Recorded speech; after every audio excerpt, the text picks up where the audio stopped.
আমার মতে পৃথিবীর প্রত্যেকটা মানুষের জন্ম হয়, হয়তোবা ম্যাক্সিমাম মানুষেরই আসলে জন্মের পর তারা বেড়ে ওঠে, পড়ালেখা করে প্রফেশনাল লাইনে ঢুকে, কিন্তু তাদের মনের মধ্যে হয়তোবা সুপ্ত একটা বাসনা থাকে, বা যারা বিবেকবান তারা ডেফিনেটলি চিন্তা করে যান যে পৃথিবীতে জন্ম নিলাম, আমি আসলে কি করছি, আসলে আমার নিজের জীবনের লক্ষ্য কী, আমার নিজের জন্য কি করা উচিত, সমাজের জন্য কি করা উচিত, পৃথিবীর জন্য কি করা উচিত।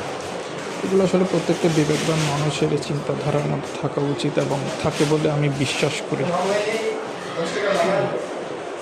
আর সত্যি কথা বলতে ম্যাক্সিমাম মানুষই আমরা এই বিষয়টা চিন্তা করলেও, অনুধাবন করলেও আসলে কি করব, কি করা উচিত, সেটাই আসলে সারাটা জীবন চলে যায়, খুঁজে পাই না। হ্যাঁ, কেউ চাকরি করে নিজের জীবনটাকে আনন্দ পেয়ে যায়, তবে ম্যাক্সিমামই পায় না। কেউ ব্যবসা করে নিজের জীবনটাকে অর্থমহ করে তোলে, কেউ রাজনীতি করে, কেউ সমাজনীতি করে, ওটার মাধ্যমে সে তার সেলফ অ্যাকচুয়ালাইজেশন তারা বুঝতে পারে। এবং প্রত্যেকটা মানুষের এই জিনিসটাই কিন্তু হওয়া উচিত। হ্যাঁ, আস্তে আস্তে ওকে, হ্যাঁ, সেটাই হওয়া উচিত। সো আমিও চেষ্টা করছি।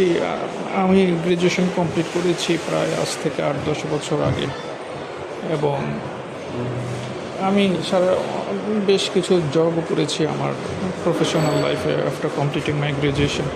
কিন্তু আমি সারাক্ষণ শুধু খুঁজেই বেড়াচ্ছিলাম, এখনও বেড়াচ্ছি, যে আসলে আমার জীবনের লক্ষ্যটা কী হওয়া উচিত, নিজের জন্য, সমাজের জন্য, নিজেকে অন্যদের থেকে আলাদা করে তৈরি করার জন্য, হ্যাঁ, সমাজকে কিছু দেওয়ার জন্য, নিজেকে নিজের মতো করে আসলে নিজেকে নিজের মূল্যায়ন করার জন্য কি করা যায় আমার দ্বারা, সেগুলো আমি ভাবছিলাম।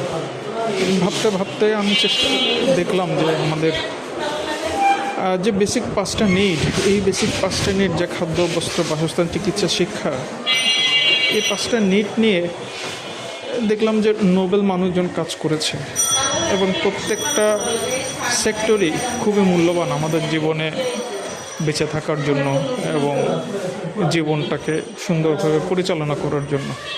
তখনই আমি ভেবেছি যে হোয়াই নট আমি আমাদের হয়তো বা এডুকেশনটা নিয়ে একটু যদি কথা বলতে পারি বা কাজ করতে পারি।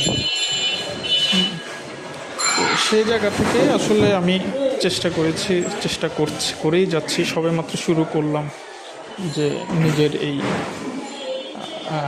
জীবনটাকে নিজের এই কর্মপ্রচেষ্টার মাধ্যমে এই ইয়াটাকে কীভাবে লেখাপড়ার পাশাপাশি, হ্যাঁ, আমাদের যে ইয়াং চ্যাম্পরা আছে তাদেরকে কীভাবে ডেভেলপ করা যায়, হ্যাঁ, সেই ডেভেলপমেন্টের মাধ্যমে তাদেরকে কীভাবে স্কিলফুল করা যায়, যাতে তারা বর্তমান যে যুগটা চলছে, যেটা স্কিলের যুগ, সেই স্কিলের সাথে কীভাবে নিজেরা তাদেরকে ইয়াং বয়স থেকে তারা নিজেদেরকে কোপ আপ করতে পারে, সেটা নিয়ে আমি আসলে কাজ করছি। আপনারা সবাই দোয়া করবেন, পাশে থাকবেন, এবং আমি চাই যে সবাই যার যার জায়গা থেকে নিজের জীবনকে, তারা যে পৃথিবীতে আসছে, পৃথিবীতে কী জন্য আসছে, পৃথিবীকে তারা কী দিয়ে যাচ্ছে, শুধুমাত্র খাইলাম, করলাম, ঘুমালাম, গাড়ি বাড়ি করলাম, জমি জমা কিনলাম, হ্যাঁ, পরবর্তী জেনারেশনের জন্য কিছু দিয়ে গেলাম, শুধু কি এটার মধ্যে সীমাবদ্ধ রাখবে, নাকি তারা নিজেদের জীবনকে মাচ মোর ইনফ্লুয়েন্স করে নিজের জীবনটাকে আরেকটু অর্থবহ করে তুলবে, জীবনে বেঁচে থাকার একটা মিনিং খুঁজে পাবে, যেটা তাদেরকে প্রত্যেক দিন সকালে ঘুম থেকে উঠে কোনো একটা কাজের প্রতি তাড়না দেবে, হ্যাঁ, যেটার মধ্যে তার ভালোবাসা থাকবে, এবং তার সেই ভালোবাসার কাজের মাধ্যমে দেশ এবং প্রকৃতিও ডেভেলপমেন্ট হবে, এবং পৃথিবী তাদেরকে তাদের মৃত্যুর পরেও স্মরণ করবে। এতটুকুই আমার বলার ছিল। ভালো থাকবেন। আসসালামু আলাইকুম।